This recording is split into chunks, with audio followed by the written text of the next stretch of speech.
están? Buenas noches. Bienvenidos al primer programa de Decisión Libre. Le estaremos acompañando a partir de hoy y durante todo el proceso electoral con análisis sobre elecciones en un año decisivo para el país y, por supuesto, entrevistas a diferentes candidatos a cargos de elección popular.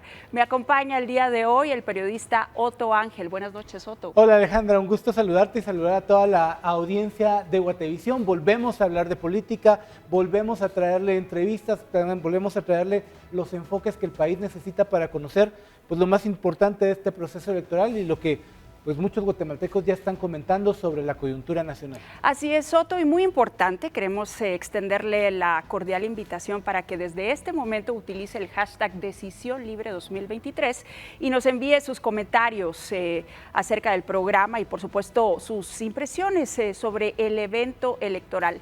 En un inicio de semana bastante agitado, Otto, a partir de la resolución emitida por el Tribunal Supremo Electoral este fin de semana, que ha generado una serie de reacciones. Y a propósito de eso, quiero decirles, esta noche teníamos como invitada a la magistrada presidenta del Tribunal Supremo Electoral, Irma Palencia. Sin embargo, justamente 55 minutos antes de iniciar el programa, pues recibimos una llamada del director de comunicación social del Tribunal Supremo Electoral, pues avisando que tenía que cancelar su llegada a nuestro set.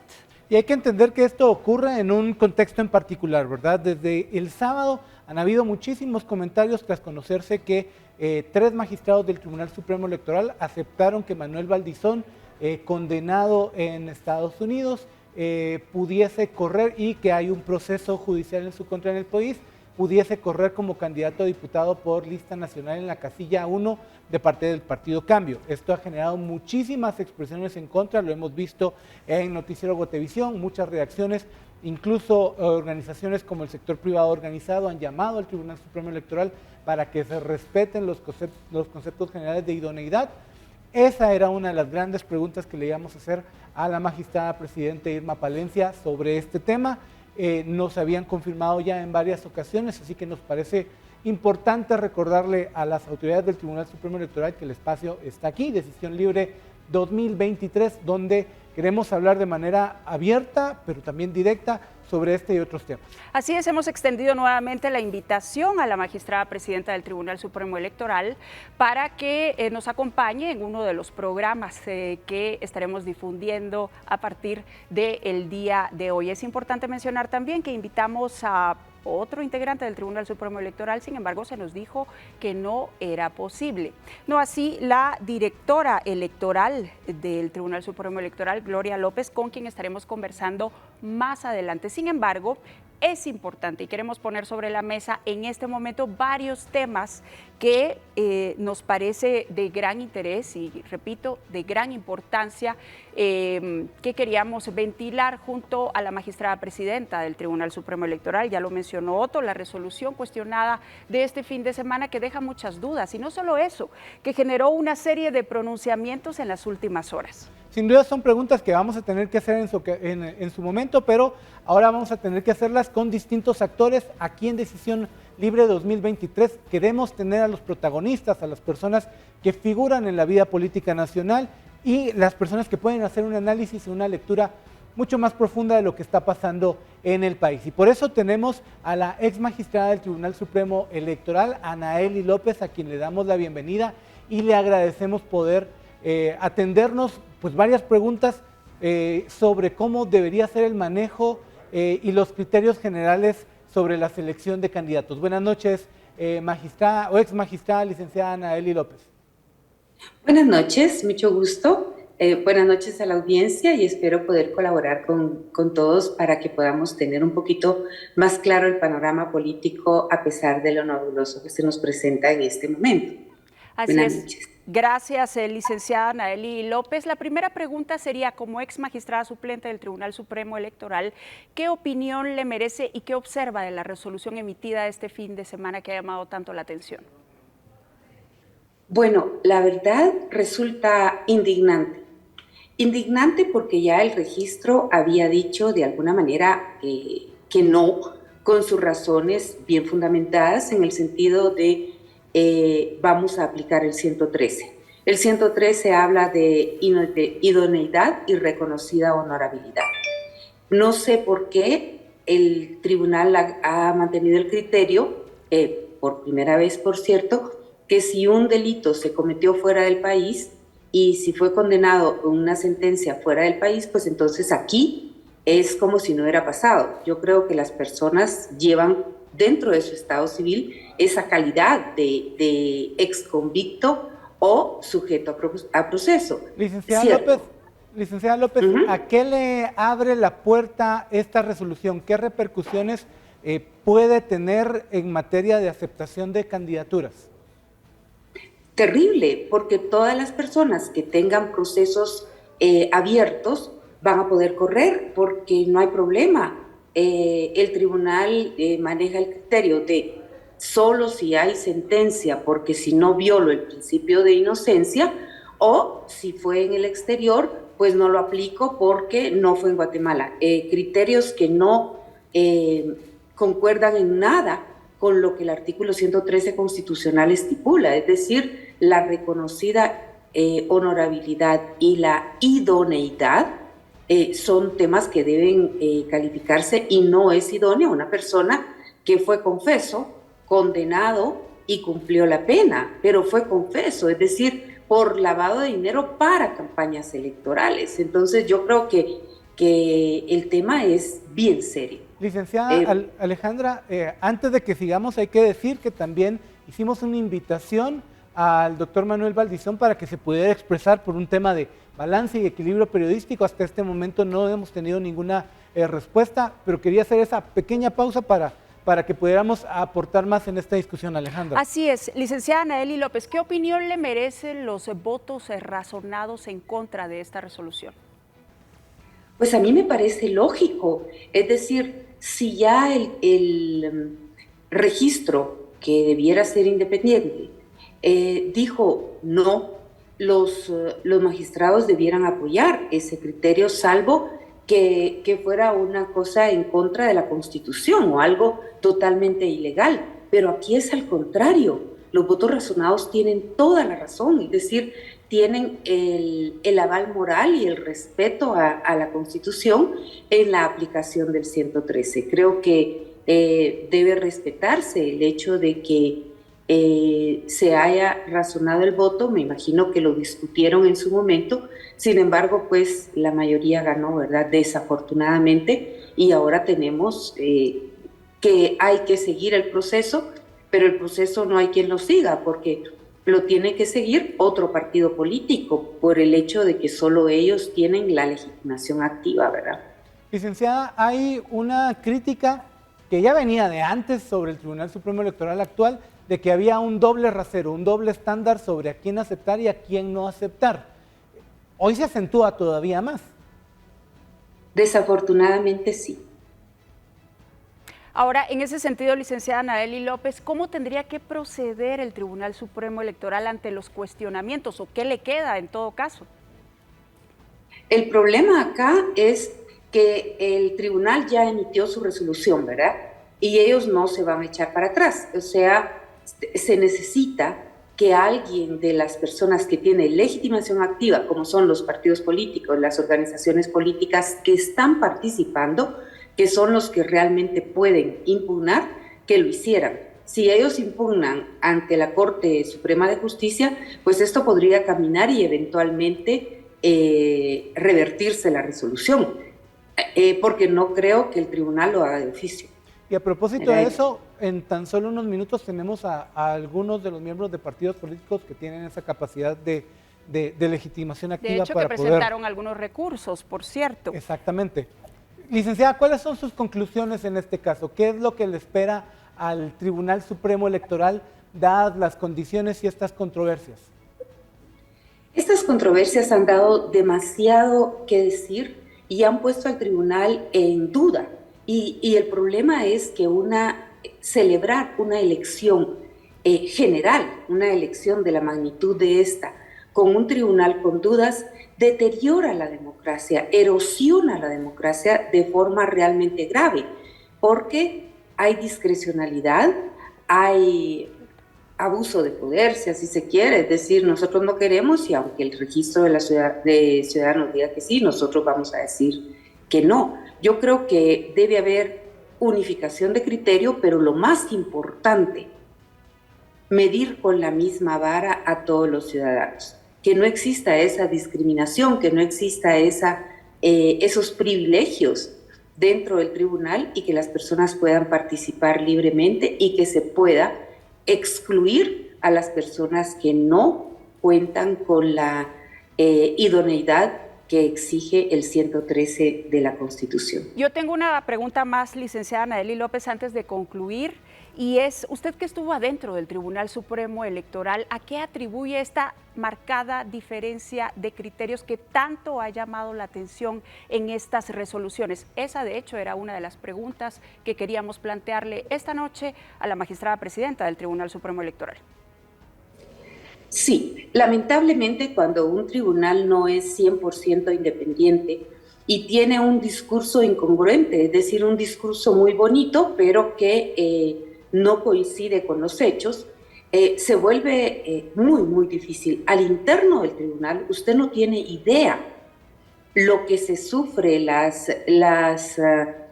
no hay amenaza directa, o sea, nunca llega el candidato a amenazar, pero sí se oye, sí se manda el mensaje, sí se hace temblar a los participantes. Yo recuerdo el caso del registrador anterior, que eran presiones terribles para que inscribiera uno, no inscribiera al otro, y todos son personas con un gran poder político que intimidan, ¿verdad? Yo creo que hay a veces un poquito de miedo, o a veces un poco de respeto y a veces pues compadrazgo, ¿verdad?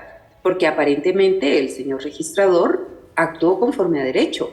Sin embargo, el tribunal lo revocó, ¿verdad? Entonces sí es bien difícil. ¿Usted cree, licenciada Anaeli López, que este tribunal carece de independencia y de dónde podrían venir estas presiones según su experiencia? Bueno, yo no me atrevería de ninguna manera a decir que carece de independencia, pero que sí sus actos no son lo suficientemente transparentes para mandar el mensaje de somos independientes. Es decir, verbalmente sí lo dicen, somos independientes, buscamos por Guatemala, etcétera, etcétera, ¿verdad? Pero los actos nos dicen que no, ¿verdad? No sé de dónde podrán venir si es que hay amenazas, si es que hay intimidaciones, o lo más congruente es compadrazgo, ¿verdad? Si es compadrazgo, pues obviamente no es miedo, es valor de retar al resto de los magistrados, ¿verdad? Y se vio así, 2 magistrados diciendo que no y 3 diciendo que sí, ahí se gana por mayoría y no hay para dónde, ¿verdad? Ahora, lo único que necesitamos ver es el valor de los partidos políticos que gozan de la legitimación activa para que actúen y logren revocar ese tipo de resoluciones que van en contra principalmente en contra del artículo 113 constitucional.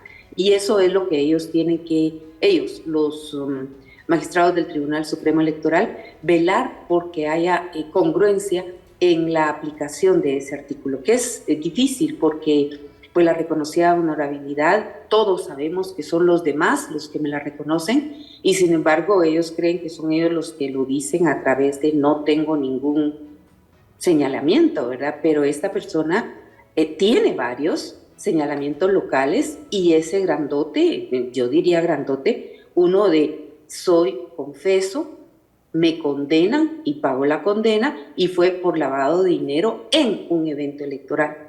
Y que yo todavía, no creo que...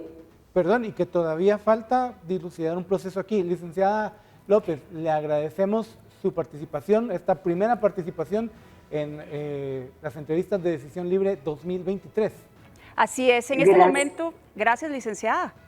Gracias, buenas noches. Buenas noches. Era la licenciada Anaeli López Oliva, ex magistrada suplente del Tribunal Supremo Electoral. En este momento tenemos que hacer una pausa, pero ya volvemos con más. Recuerde, este es el primer programa de Decisión Libre 2023 y le estaremos acompañando durante todo el proceso electoral. Ya volvemos.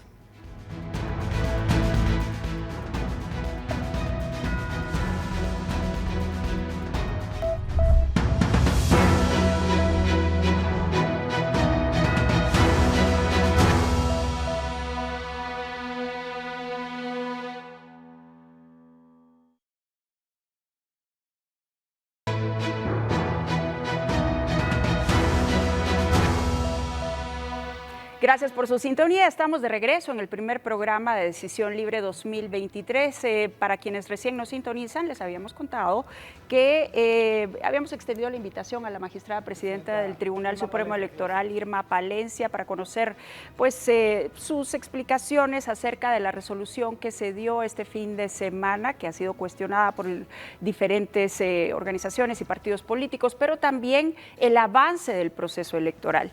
Y bueno, para conocer las diferentes reacciones y hablar un poco de algunos recursos legales que se han presentado, hemos invitado esta noche a Roberto Arzú. Él ha presentado, bueno, el partido Podemos ha presentado un recurso este día. ¿Qué opinión le merece esta resolución que ha llamado tanto la atención durante el fin de semana? Buenas noches, bienvenido. Buenas noches, muchas gracias por la invitación. Pues mire, más que la resolución esta específicamente, es todo el proceso que se ha venido dando desde un principio. Yo siempre digo que si en alguna elección se necesitaba transparencia, se necesitaba legitimidad, que privara la democracia, la fiesta cívica, que tuvieran todos los guatemaltecos el derecho principal de una democracia y de una libertad, que es el derecho de elegir y los otros de ser electos, era en esta, por todo lo que hemos venido viviendo en este último gobierno. Roberto, ¿cómo se asume desde la campaña de Podemos las 3, 4 negativas que ustedes han recibido respecto a su inscripción versus la inclusión del doctor Valdizón?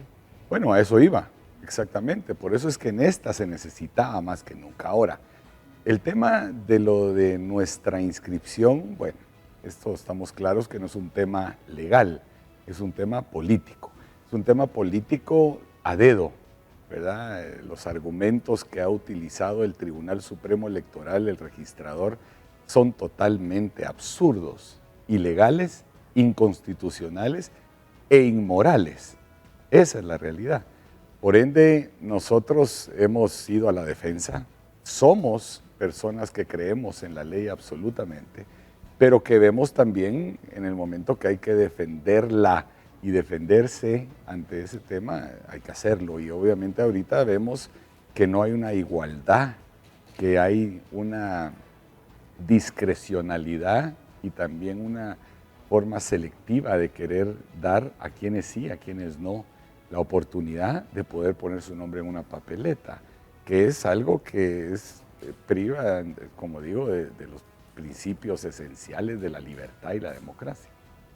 Según el análisis que ustedes han realizado, entonces, ¿cuál es el camino legal que les queda para lograr la inscripción? Nosotros fuimos inscritos, eso es muy importante hacerlo ver. Nosotros fuimos inscritos y tal vez voy a regresar un segundo acá atrás para que vean la ilegalidad que han cometido con nosotros. El 19 de enero, el Tribunal Supremo Electoral emitió una resolución diciendo que Roberto Arzú y Neto Brand no habíamos incurrido en campaña anticipada o en campaña ilegal.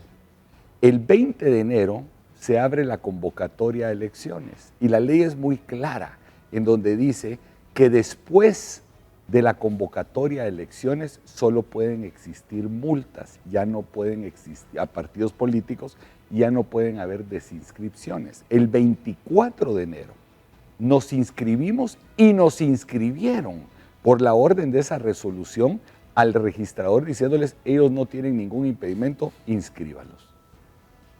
Y 5 días después salen a decir en una resolución en base a una impugnación que hizo este partido del señor expresidente Morales, salen a decir que nosotros, pues miren, efectivamente no habían cometido campaña anticipada, pero habían otros temas de campaña anticipada y a pesar de que no se le dio, así dice la resolución, sí, no se le dio la oportunidad de defensa a Roberto Arzú, damos por hecho que sí hizo campaña anticipada, pero y por eso no es idóneo. Aparte dicen que no pagó una multa el partido. Claro, pero me va a comentar perdón, qué es lo que le queda del camino legal, pero sí. lo voy a interrumpir un momentito, porque me cuentan que en este momento también ya está el ex procurador de Derechos Humanos, Jordán Roda, con nosotros en línea, a quien hemos contactado, para conocer su reacción a partir de esta resolución. Que es un caso similar al final de cuentas. Ajá, sí, solo necesito terminar esto porque si no queda la historia de la mitad.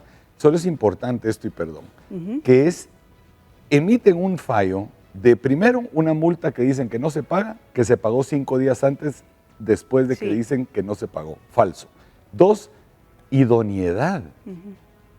O sea, están inscribiendo narcotraficantes, personas que han sido condenadas, como el señor Valdizón, por lavado de dinero, personas que siguen hoy con procesos penales. Y ahora me va a contar entonces qué es lo que sigue en este curso legal. Jordán Rodas se encuentra en línea.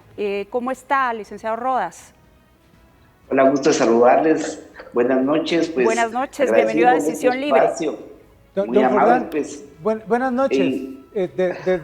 Entiendo que fuera del país. A ver, Roberto Arzú hablaba del tema de idoneidad, que al final de cuentas creo que es uno de los conceptos que más difusos han sido en este proceso electoral. ¿Cómo lo ven desde la campaña del MLP, tomando en cuenta que pues, también quedaron fuera, o por lo menos en este momento están fuera de la elección? Bueno, sí, evidentemente seguimos con el fraude que se está consumando desde el propio Estado, desde el Tribunal Supremo Electoral. El principio de inocencia a Valdizón sí se le da, a mí no. Valdizón fue ya condenado en Estados Unidos, reconoció sus cargos, tiene 2 procesos penales abiertos y pasa adelante, le dice la magistrada Palencia, Irma Palencia y todos sus secuaces del Tribunal Supremo Electoral. Entonces eso es muy delicado porque están erosionando la débil democracia, el principio de igualdad. A unos se les interpreta a favor y a otros en contra. Lo que estamos viendo es una parcialidad que nunca antes había tenido el Tribunal Supremo. Recuérdense, los que tenemos memoria, cuando comenzó nuestra frágil democracia, el Tribunal Supremo era una entidad que se respetaba, que tenía credibilidad. Hoy está por los suelos. Y es más, crearon un mecanismo perverso inventado de la manga, lo sacaron el 19 de enero, un día antes de la convocatoria, por medio de una circular, que por cierto ya denuncié penalmente al secretario, y ya por acceso a la información, ya está en mis redes, dicen que el secretario tiene como competencia seguir las instrucciones del Pleno, ya sean estas verbales o escritas. Imagínense de dónde va a ser el fundamento para seguir instrucciones verbales. Un órgano colegiado, cualquier estudiante de Derecho sabe que emite sus resoluciones mediante acuerdos, si no le van a dar por teléfono. Don Jordán, y la pregunta es para los dos en realidad. ¿Cuál es el camino? ¿En qué vamos a parar en este tema? Porque pareciera que en el caso de ambos, más en el caso del doctor Valdizón, el tribunal no va a cambiar de posición. Comienzo con usted y después con don Roberto Arzú. Bueno, la pelota está en la cancha de la Corte Suprema de Justicia.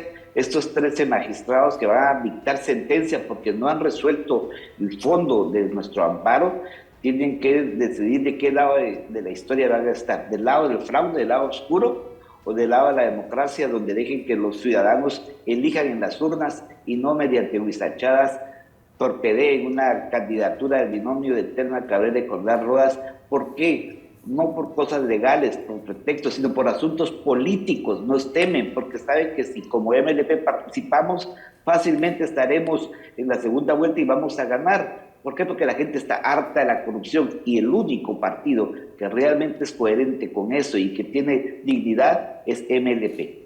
Así es, bien, gracias. Vamos a darle la palabra entonces a Roberto Arzú. La misma pregunta, ¿cuál es el camino legal que queda? El camino legal seguimos. Ahorita, como decía Jordán, estamos en la Corte Suprema de Justicia para que se emita el fallo del amparo definitivo y después, pues obviamente en la Corte Suprema no tenemos muchas ilusiones. Es un tema que es muy complejo porque ahí sí está más cooptado que lo que uno se podría imaginar. ¿Y en la CC?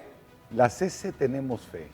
Tenemos fe de que primero Dios entren en conciencia. Los magistrados de la CC sentimos que son personas que tienen una carrera mucho más importante en el sentido de su dignidad y de su futuro político eventualmente también. Pero la Corte Suprema de Justicia ya nos han mandado mensajes a decir que aquí solo se puede arreglar de una forma.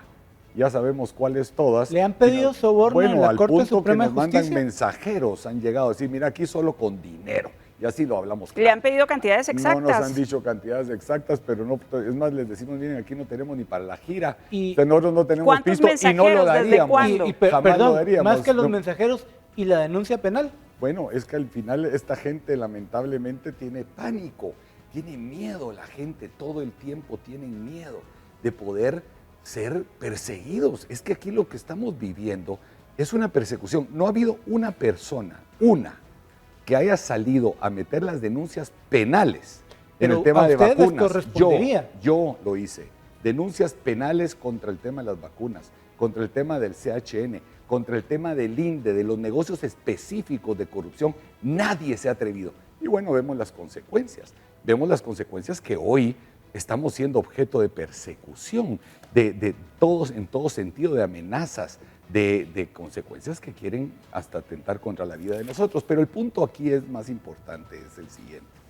Miren, Jordán lo dice bien, esto es un fraude electoral, esto ya es un fraude.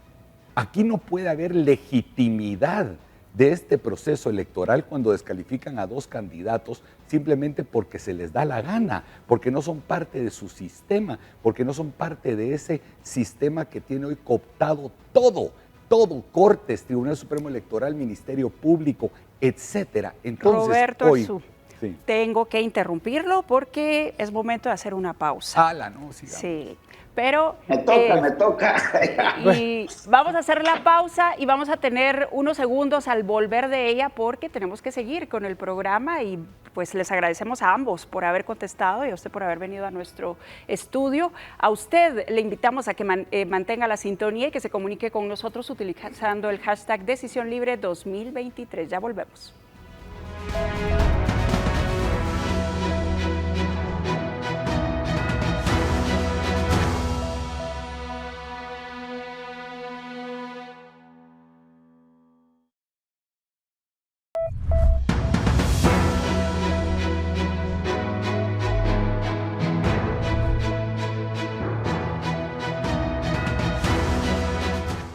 Gracias por continuar con nosotros. Este es el primer programa de Decisión Libre 2023. Habíamos dicho al inicio del programa, teníamos como invitada a la magistrada presidenta del Tribunal Supremo Electoral, sin embargo canceló aproximadamente una hora antes de iniciar el programa. Sin embargo, nos acompaña esta noche Gloria López, ella es directora electoral del Tribunal Supremo Electoral. Así que, licenciada López, buenas noches, gracias por estar con nosotros en el programa. Buenas noches, muchas gracias siempre por la invitación a dar información a la ciudadanía guatemalteca. Hablamos mucho de la necesidad de transparencia. Esta noche usted escuchó a las personas que han estado invitadas al programa. Desde la perspectiva de logística, ¿cómo se va a garantizar esa transparencia en el proceso electoral de este año?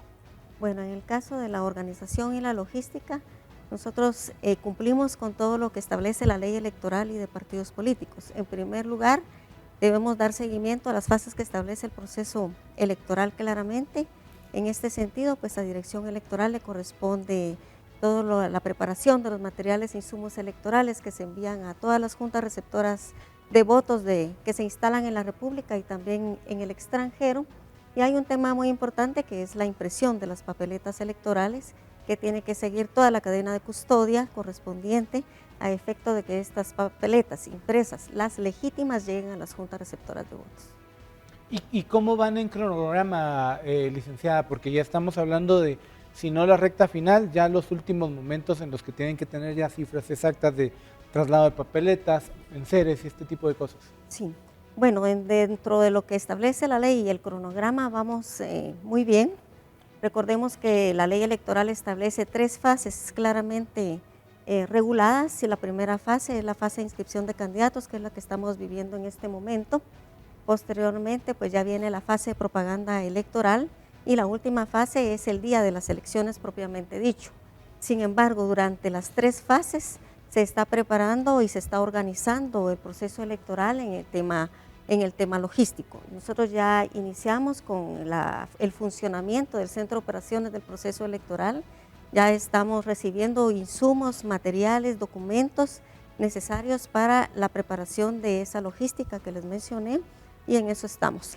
Dentro de la logística están las juntas electorales departamentales. Se quejan de falta de recursos. Si bien es cierto, el Tribunal Supremo Electoral ya anunció que se hará un depósito, un desembolso el próximo 15 de marzo, pues los representantes de las juntas dicen que es un poco tarde, que a estas alturas ya deberían de estar en funciones con otros procesos. ¿Qué pasa ahí? Bueno, los plazos que regula la ley electoral son muy cortos dentro del proceso electoral. Y recordemos que las juntas fueron integradas el 20 de enero. Estas juntas han tenido la ardua tarea de preparar un plan operativo electoral, asimismo de preparar su proyecto de presupuesto, y pues lleva un proceso de revisión, y en este momento se encuentran ya en que se encuentran aprobados esos presupuestos, y por eso se les va a situar ya los fondos este 15 de marzo. En todos los procesos electorales hemos pasado por esta temática, por los cortos tiempos que regula la ley. Lo ideal sería de que las juntas electorales departamentales contaran con más plazo para poder elaborar esta planificación, este presupuesto, y que se les asignaran con más tiempo de anticipación los fondos respectivos. Sin embargo, ellos ya han avanzado con esos planes operativos, es decir, ya cuentan con su planificación a nivel departamental y están ya listos y prestos para poder iniciar las actividades y ejecutar sin ningún inconveniente. ¿Qué retos van a enfrentar las juntas electorales y las juntas receptoras de votos para esta elección? ¿Dónde están vislumbrando que pueden haber complicaciones? Bueno, nosotros vemos que las complicaciones no son tales, sino que más que todo es una buena organización y una buena coordinación, tanto entre las juntas electorales departamentales con sus juntas electorales municipales, así como la coordinación que deben tener con las dependencias del Tribunal Supremo Electoral. Los retos pues siempre son la instalación de los centros de votación, los tiempos que se tienen para esa tarea logística de organización que realizan las juntas electorales departamentales y las juntas municipales. Recordemos que entre estas funciones está la verificación de los posibles centros de votación, determinar si cumplen con las condiciones necesarias para poder funcionar como tales. Y otro de los retos siempre ha sido ya en los últimos procesos electorales el lograr que voluntarios integren las juntas receptoras de votos. Esto pues sabemos que los cargos que desempeñan tanto las juntas departamentales, municipales y receptoras de votos son ad honorem, no están supeditados al Tribunal Supremo Electoral. Ellos pues son ciudadanos voluntarios que realizan esa función como un aporte cívico al país, y pues yo creo que uno de los principales retos es integrar las juntas receptoras de votos. De hecho, necesitamos un aproximado de 102.400 ciudadanos para que integren esas juntas receptoras de votos. Asimismo, pues el Tribunal Supremo Electoral se ha propuesto contar con una cantidad de voluntarios cívicos para que apoyen algunos temas muy especiales de la ciudadanía que acude a ejercer el sufragio. Entre estos aspectos están, por ejemplo, atender a la ciudadanía con discapacidad y adultos mayores en los centros de votación, tanto para orientarlos como para su movilidad dentro de los mismos. ¿Cómo afecta en la logística cuando escuchamos en reacciones como las que tuvimos en este programa la palabra fraude o que el Tribunal Supremo Electoral actual carece de transparencia? Bueno, nosotros como en el caso nuestro, como dirección electoral que tenemos a cargo la logística, nosotros seguimos trabajando.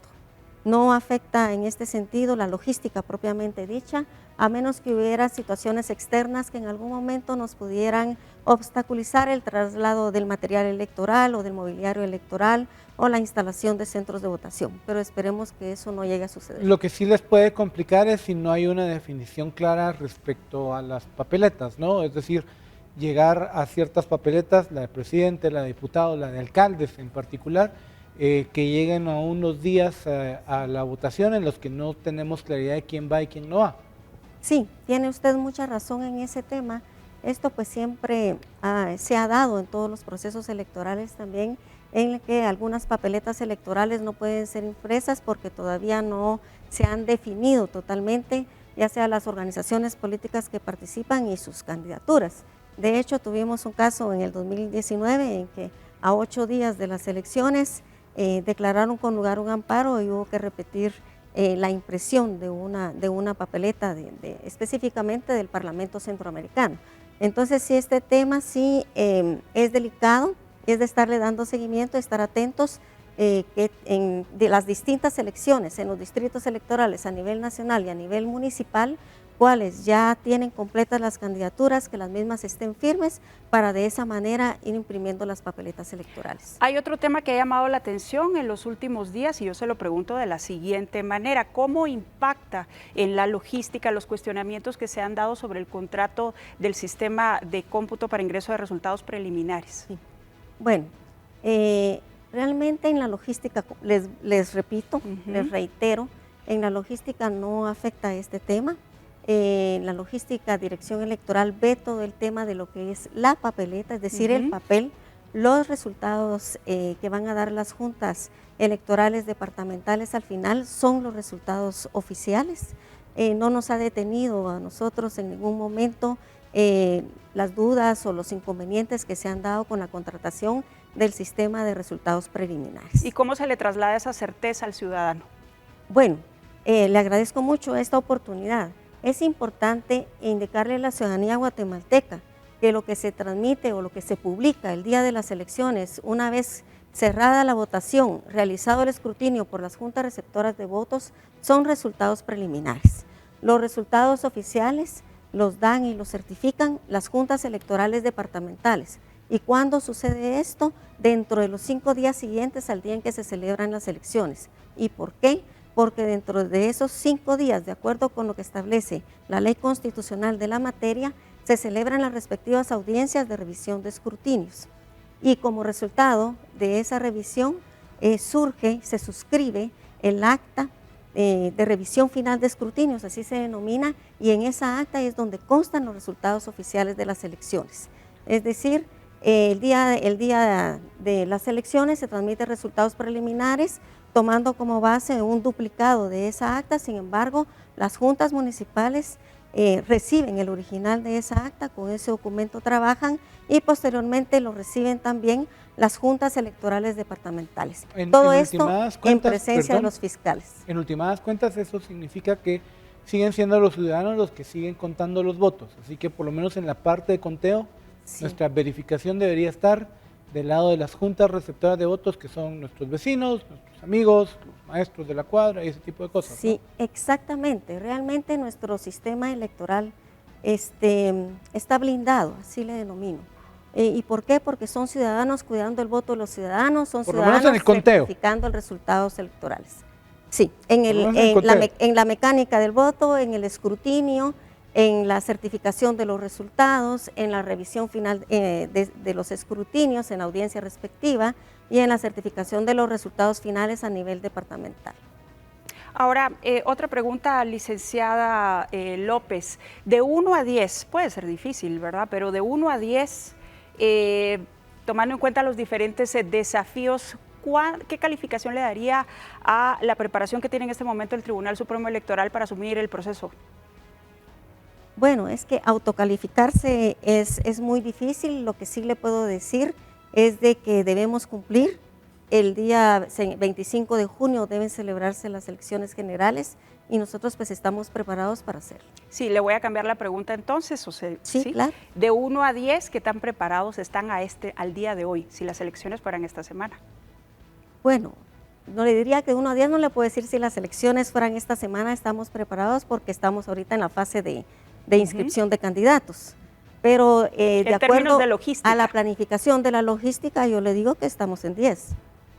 Pese a los cuestionamientos. Sí, es que los cuestionamientos son paralelos a la logística electoral. En cuanto al cronograma, están en tiempo, es lo que nos está diciendo. Exactamente, a eso le estoy indicando. ¿Y en insumos ya están todos comprados? Porque hemos tendido a ver algunas compras en particular, pero hay otras más que se hacen que no necesariamente están en el radar de los medios. ¿Cómo están en ese tema? Ya hay una buena cantidad de insumos que ya se adquirieron. De hecho, estas semanas ya con la instalación del Centro de Operaciones de Proceso Electoral ya hemos estado recibiendo algunos. La próxima semana recibiremos otros insumos y algunos que están pendientes no son insumos como tales, sino es la documentación electoral, como por ejemplo todos los formularios de impugnación, las certificaciones de escrutinios, y todas las actas que deben imprimirse para que las juntas receptoras de votos desempeñen sus funciones, que dependen de la data que surja de la inscripción de candidatos. Licenciada López, en Noticiero Botevisión hemos estado contando en estos días que después de la pandemia muchos centros de votación, o que tradicionalmente eran centros de votación, escuelas en particular, se deterioraron de manera acelerada, y ahorita que están llegando a ver los lugares, se están tomando decisiones de reubicar los centros de votación. ¿Qué tan alto es ese porcentaje? Sí. Bueno, les comento que esta semana tuvimos reunión con la señora ministra de Educación, y de hecho ya habíamos iniciado una coordinación desde el año pasado. En esa oportunidad, pues la ministra nos dio la información sobre las actividades de remozamiento que se estaban haciendo en los centros educativos, que es una buena cantidad. Nosotros ya contamos con el listado de los centros educativos que se encuentran en buen estado para poder servir como centros de votación, y la ministra ha puesto a disposición todos estos establecimientos. De igual manera, ya se hizo una verificación de esos centros el año pasado y el año antepasado por parte de técnicos del Departamento de Cartografía Electoral, y ahorita que se están integrando ya las juntas electorales municipales, incluso algunos aún cuando no han sido nombrados ya están avanzando en la verificación de esos centros, y pues se dejarán de utilizar aquellos que verdaderamente estén en alguna condición ¿Tienen un número, inaceptable. porcentaje? No existe un número, lo vamos a poder tener hasta que se haga esta segunda verificación ya por parte de las juntas electorales municipales. Ahora, se ha anunciado que tienen algunos simulacros programados para los siguientes días. ¿Cuáles son los principales puntos a observar en esos simulacros? Sí, vea, este tema es un tema meramente técnico-informático, en que la dirección pues no tiene ninguna competencia, entonces no le puedo dar la información. Pero desde la perspectiva de logística, me imagino que también van a estar observando algunas cosas para trabajar, ¿no? Sí, vamos a estar atentos. Eso tiene que ver en el simulacro. Sí, así es. ¿Cómo van a hacer con el transporte de esos enseres que son tan importantes como las papeletas? ¿Van a contratarse servicios de seguridad privada? ¿Van a depender de la Policía Nacional Civil? ¿Cómo lo estiman? Sí, bueno, sí se hace siempre una contratación de una entidad que preste el servicio de los fletes, tanto de envío como de retorno de las cajas electorales, y se toman las medidas de seguridad pertinentes, tales como que van custodiadas por agentes de seguridad privada y además con agentes de Policía Nacional Civil. Cuentan con un sistema de geoposicionamiento, mismo que es controlado desde el Centro de Operaciones del Proceso Electoral, para conocer en momento a momento dónde va el transporte y si se detiene, qué está sucediendo, ¿verdad? Entonces sí vamos a llevar esos controles. Además va un delegado de la dirección electoral en cada uno de esos viajes, en los camiones o en los furgones, a efecto de hacer entrega de las cajas electorales a las juntas electorales departamentales. ¿Cuáles serían las recomendaciones a la ciudadanía ante las diferentes consultas que hay alrededor del tema que usted está explicando en este momento? Sí. Bueno, en primer lugar, decirles que nos estamos preparando. Sabemos que hay situaciones difíciles, pero que la garantía del proceso electoral y de los resultados electorales están en la propia ciudadanía, como ya lo mencionamos, y como ustedes muy acertadamente lo indicaron. Bien, licenciada Gloria López, muchas gracias por su tiempo y por habernos acompañado esta noche para explicar lo relacionado a la logística del proceso electoral. A ustedes, gracias. Gracias. Muy amables. Alejandra, hay que mencionar que le agradecemos a la licenciada López. Creo que esto es un tema que conforme nos vayamos acercando a la elección, pues va a ser muy importante. Habíamos, creo que es importante recalcar, invitado a la magistrada presidenta del Tribunal Supremo Electoral, Irma Palencia, para que nos ayudara a despejar muchas de las dudas que hay respecto al criterio de idoneidad y varias críticas que estos días han comenzado a surgir en contra de los magistrados del Tribunal Supremo Electoral. Decirle a la magistrada Palencia y a su equipo de comunicación y a su staff político que el espacio aquí en Guatevisión, en Decisión Libre 2023, está para cuando decida así hacerlo. Tenemos muchas preguntas, los ciudadanos nos han trasladado muchas más, y creo que es valioso que el Tribunal Supremo Electoral, en un ejercicio de transparencia, pueda acercarse a la población, así como lo han hecho de parte de la dirección electoral. Así es, Soto. Muchísimas gracias a ustedes, especialmente por su sintonía. Y bueno, recordarles que estaremos con ustedes a partir de hoy y durante todo el proceso electoral, acompañándoles los lunes, martes y jueves con análisis relacionados a este evento que marcará el futuro del país. Invitados para seguir opinando con el hashtag Decisión Libre. Buenas noches. Y a partir del 27 de marzo comenzamos las entrevistas con los candidatos cuando ya entramos a la fase de la campaña electoral. Así es. Por si estaban preguntando. Bien, gracias por su sintonía. Buenas noches. Buenas noches.